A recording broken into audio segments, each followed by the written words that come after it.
मुख्यमंत्री विष्णुदेव साय ने छत्तीसगढ़ राज्य की नई औद्योगिक विकास नीति 2024-30 को लॉन्च कर दिया है। नई नीति में कई सौगातों का जिक्र है। इसमें निचले स्तर पर औद्योगिक नेटवर्क के विस्तार को तवज्जो दी गई है।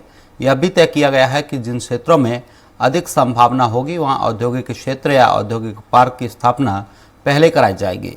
इसके साथ ही राज्य में जरूरत के मुताबिक नवीनतम तकनीकी पर आधारित उद्योगों के विकास के लिए विशेष प्रावधान किए जाएंगे। एक नजर डालते हैं नई नीति पर। दावा है कि छत्तीसगढ़ में नई औद्योगिक विकास नीति उद्योगों को निवेश करने, नए रोजगार पैदा करने और आर्थिक विकास को गति देने के लिए एक मजबूत आधार प्रदान करेगी। इस नीति के माध्यम से राज्य के युवाओं के लिए कौशल युक्त रोजगारों के लिए अगले 5 साल में 5 लाख नए औपचारिक क्षेत्र के रोजगार का लक्ष्य रखा गया है।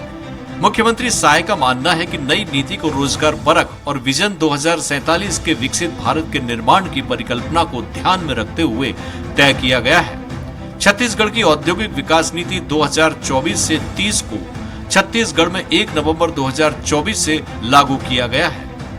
इस नीति के जरिए राज्य के युवाओं के लिए कौशल युक्त रोजगारों का सृजन और अगले 5 सालों में 5 लाख नए रोजगार का लक्ष्य तय है। न सिर्फ स्थानीय श्रमिकों के लिए प्रशिक्षण का प्रावधान है, बल्कि 1000 से अधिक रोजगार प्रदान करने वाली इकाइयों को अतिरिक्त विशेष प्रोत्साहन का भी प्रावधान है।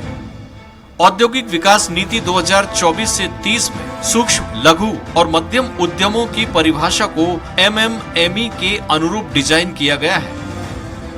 आर्थिक और सामाजिक उत्थान में सहभागिता के लिए अनुसूचित जाति, जनजाति, महिला उद्यमियों, सेवानिवृत्त अग्निवीर, भूतपूर्व सैनिकों, नक्सल प्रभावित आत्मसमर्पित नक्सलियों के साथ ही तृतीय लिंग के उद्यमों को अतिरिक्त प्रोत्साहन दिए जाने का प्रावधान किया गया है।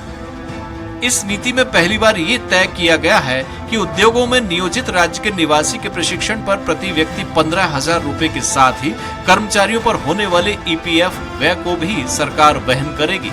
उम्मीद है सरकार के दावों के अनुरूप इस नई औद्योगिक नीति से रोजगार सृजन के साथ विकास को गति मिलेगी, साथ ही राज्य के निवासियों को बेहतर जीवन यापन की सुविधाएं भी मुहैया हो सकेंगी। स्वराज एक्सप्रेस के लिए रायपुर से दिलीप साहू की रिपोर्ट।